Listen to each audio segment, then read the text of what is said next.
This is Ali Shahriar Amin from Dhaka Tribune newspaper.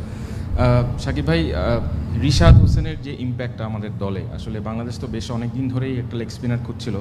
তো first ম্যাচে আমরা দেখলাম যে খুবই ক্রুশাল একটা সময়ে 2টা উইকেট নিয়েছে। আজকেও বললেন যে ম্যাচের মোডটা অনেকটা ঘুরিয়ে দিয়েছে। তো as a leg spinner plus as a impact player, ওর প্রতি আপনার মানে সাজেশনটা কি, যে বাংলাদেশ ক্রিকেটকে কত দূর সে নিয়ে যায়? খুবই ভালো করছে, বা নতুন হিসাবে আমার কাছে মনে হয় যে ও যে ক্যারেক্টার শো করছে খুবই ভালো। বাট আমি মনে করি যে এখানে সবারই কন্ট্রিবিউট আছে, স্পেশালি পুরো বোলিং ইউনিটেরই। এক এক সময় এক একজনকে দরকার হয় এক এক সিচুয়েশনে, এবং সবাই যার যার জায়গায় কাজটা করছে দেখে আসলে সবার কন্ট্রিবিউশনটাই চোখে পড়ছে।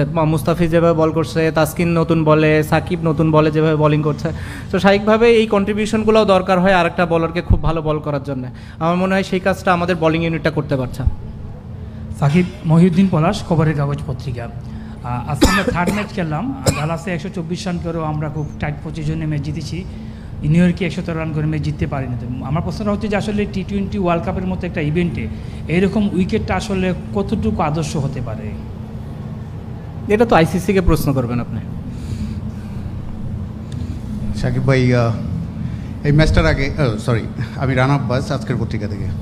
এই ম্যাচটার আগে আসলে আপনার পারফরমেন্স নিয়ে অনেক ধরনের প্রশ্ন, কথা, আলোচনা, সমালোচনা, বিশেষ করে বীরেন্দ্র সেবক তার একটা কমেন্ট খুব আলোচনা হয়েছে। বীরেন্দ্র সেবক সে একটা বিশ্লেষণে বলছে, যাই হোক সেই মন্তব্য সব মিলে একটা অনেক আলোচনা। এই ইনিংসটা মানে আমার কাছে, আপনার কাছে কি মনে হচ্ছে কিনা যে অনেক প্রশ্নের উত্তর দেওয়া বা একটা অনেক অপেক্ষার শেষ?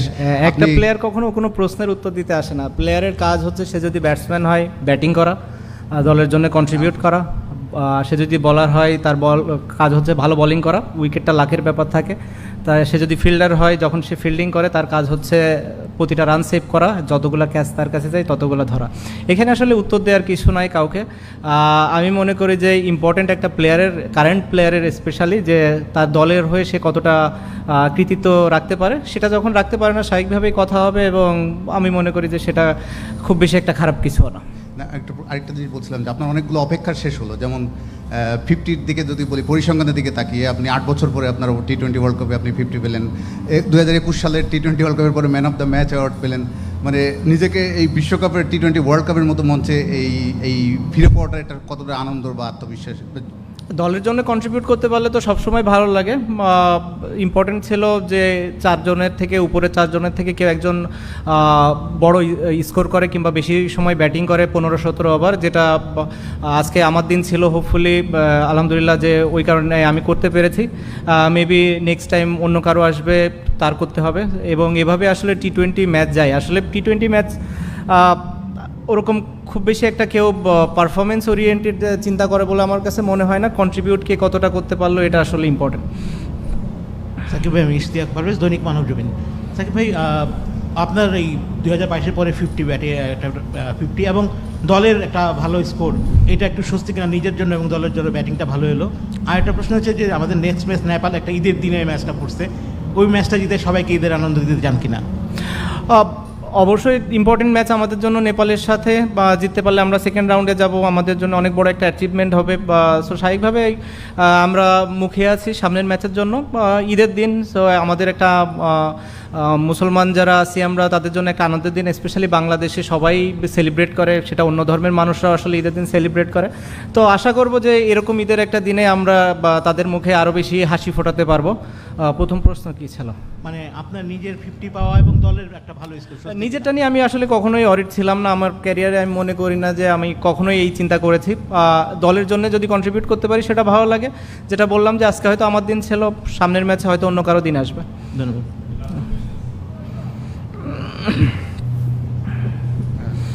শাকিব ভাই, বোলিংয়ের সময় দেখছিলাম যে আপনি একটু ইন্টেন্সিটি নিয়ে বোলিং করছিলেন। 6 খাওয়া কি নিয়ে? বোলিংয়ের সময়, আপনার বোলিংয়ের সময় আপনি বেশ ভালো একটা অ্যাগ্রেশন দেখাচ্ছিলেন আর কি 6 খাওয়ার পরে। সো ব্যাটিং 159 স্কোর, এটা কি আপনার কাছে মনে হচ্ছিল যে রানটা একটু কম হয়ে গিয়েছে এই উইকেটে?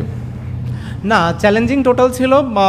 যে ধরনের পিচ ছিল আমার কাছে মনে হয়েছে যে এটা চ্যালেঞ্জিং একটা টোটাল। সো আমাদের খুব ভালো বোলিং করতে হতো, যেটা আমাদের বোলিং ইউনিটটা করেছে। অ্যাট ওয়ান স্টেজ আমি বললাম যেটা, যে 12 ওভার পর্যন্ত আসলে খেলাটা একদমই 50-50 ছিল, যেখানে খেলাটা যে কোনো দিকে যেতে পারতো। ক্রেডিট দিতে হয় বা মুস্তাফিজ, রিশাদকে, যেভাবে ওরা ওই সময় 4টা ওভার বল করেছে আসলে, বা অসম্ভব ভালো বল করেছে, যেটা আসলে বা আমাদেরকে ম্যাচে অনেক ভালোভাবে ফিরিয়ে এনেছে। তারপরে আমরা শেষটাও ভালো করেছি। আমাদের বোলিং ইউনিট বেশ অনেক দিন ধরেই কনসিস্টেন্টলি ভালো বল করছে, স্পেশালি পেস বলাররা, সেই কনফিডেন্সটাও ওদের ভেতরে দেখা যায়। আর রিশাদের এডিশনটাও আমাদের জন্য অনেক ভালো একটা এডিশন বলে আমি মনে করি। সাকিব, এই ভেন্যুতে 2009 সালে অধিনায়ক হিসেবে আপনার যাত্রা শুরু হয়েছিল মাশরাফির অনুপস্থিতিতে। তারপর তো আমরা ক্যাপ্টেন সাকিবকে পেলাম, অনেক সাফল্য আপনি এনে দিলেন। তারপর আবার আজকের এই ম্যাচটাতে বলা যায় যে একটা আপনি অনেকদিন পর ম্যান অফ দ্য ম্যাচ হলেন, 50ও পেলেন। তো এই ভেন্যুর প্রতি কি আলাদা কোনো সফট কর্নার তৈরি হলো কিনা?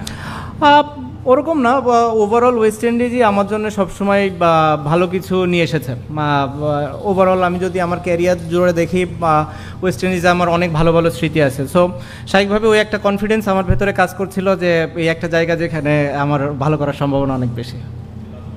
সাকিব, আমি জানি না কোশ্চেনটা হয়েছে কিনা, যে আপনি এই ম্যাচের আগে আপনাকে নিয়ে যে ধরনের আলোচনা ছিল, এবং আমি একটু যোগ করতে চাই, কারণ এর আগেও এত বছরের কেরিয়ার আপস অ্যান্ড ডাউনস হয়।